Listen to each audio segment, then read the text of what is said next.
can add on that, Al? No, I think he encapsulated it very well. Just to maybe emphasize the point that he made so well is Luigi gave an opportunity to the Italians. You know, let's take Como, where I was born, the farms. Churches, there was probably one church, and it was a mission.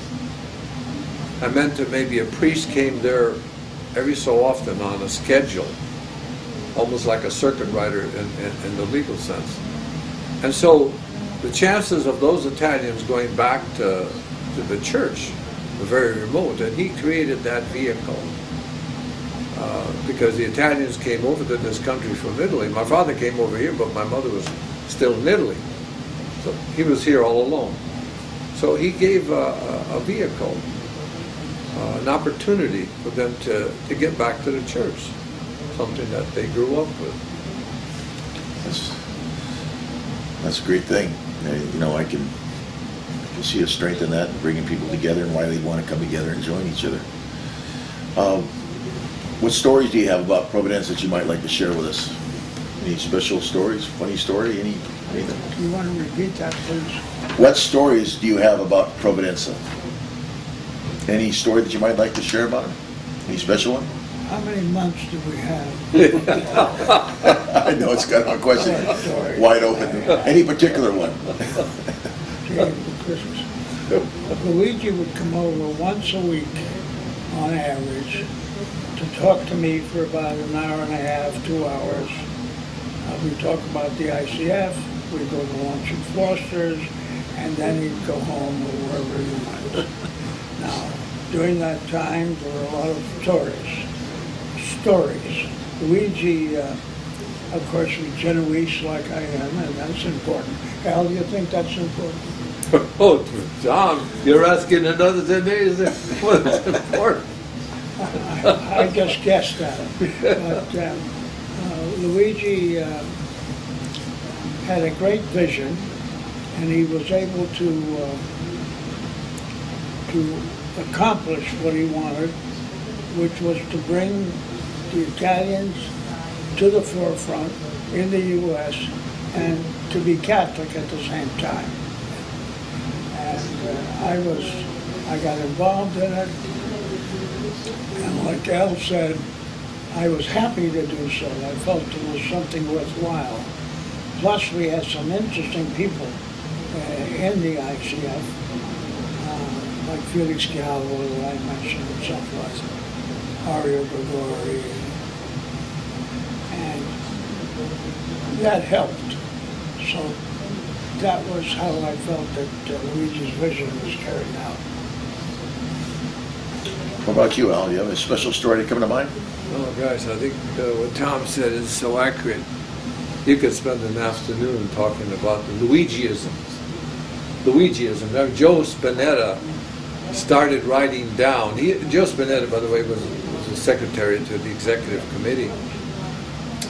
And Luigi would spoke in an accent. He would say certain things that sometimes you couldn't understand them, okay? So he would write it down, Luigiisms. And it was something, you were drawn to Luigi, but Luigi was your friend. You didn't have to worry that with Luigi you'd be taken advantage of or get into some area where you'd have a problem. Not so. You'd end up working and spending a lot of time listening to him talk, okay? Because he loved to talk. But he was trying to get a message to you. In other words, if he wanted to take you to London, he would take you around by Lisbon and by Africa and whatnot, and he'd end up in London. I mean, he'd walk you around until he saw that you were ready to say yes. That was Luigi. He would talk. The next question I was going to ask you was what kind of a personality or character did he have? Do you want to embellish on that a little more? Or? Well, I think it was a I think he was a real Italian, but he also was a person very capable of manipulating a situation. I mean, you could, at times you could feel you were being positioned, but you didn't mind, because ultimately his goal was to help the Federation, and you didn't mind helping him achieve that goal. You could feel it, you could see it coming. A lot of people didn't, but he never hurt you. You have to understand, he did not hurt anybody. He did it because he wanted to do the Federation. You know, you were almost at times, you were a tool in the hands of a benevolent man. I don't know whether that explains it or not, but I always trusted him. I never had any fear that he would take advantage of me or do anything that I'd be positioned. I never had a fear in that respect. And I think the Federation felt the same way. How about yourself, Tom? Do you have anything to add about his personality? You want to repeat that? Add about his personality or character that stands out in your mind about Luigi? Luigi was able to influence people more than anyone I've ever met.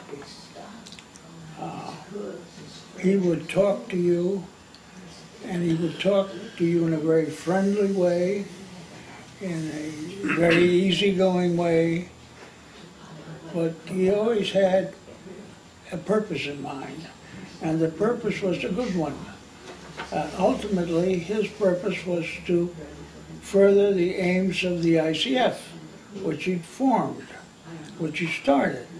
And so I always felt that since I was active in the organization, that talking to him was a way of expressing my interest in the organization.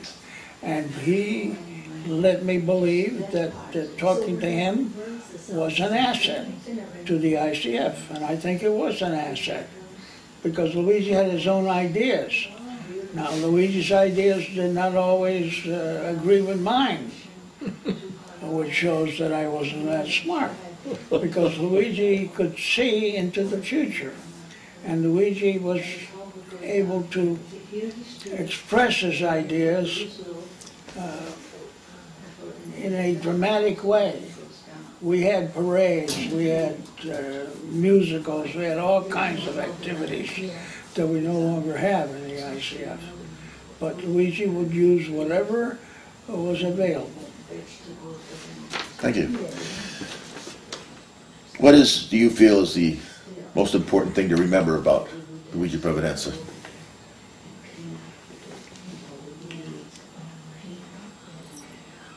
I don't know what the most important thing to remember about him was. I know that he was a dedicated man, and his dedication was to the ICF, and that's all I could say. Al? I think Tom is right. I think at times he dedicated himself to the ICF almost at the cost of spending far less time with his family. Because Luigi had children. And I think at times they probably felt that they would have liked the father around maybe a little bit more. But that was Luigi. You know, they got to understand that. I think that may have been one thing, that he had such a vision for the Federation and such a passion to complete his goal, and I think he completed his goal. I really do, in many, many respects. I think he completed his goal for the Federation. You know. Thank you. Why did you join the ICF and stay so dedicated? Well, like I say, the first time I went, I wanted to play softball. And the second time I went in with Verna, my wife. And it was a vehicle for me also, because I wanted to get into politics, okay? And so becoming an active member of the branch in the community there gave me an opportunity to reach into many areas, either to bring resources to the let's take, for example, we're putting on a dinner for the branch, so I would go out and try to get some of the things we needed for the branch. So you get into the community, you get to know the community, the parish gets to know you, you become active in the parish. And that was one reason why I wanted to become active. But the other thing is that I joined with a group of people that were my friends, and I went to school with them. Yeah, I mean, I think everybody does something. They have a goal in mind, or some thing they'd like to achieve, and that happens to be a vehicle that's available at the time, but that vehicle overtakes you after, you know. Yeah. The ICF overtook me.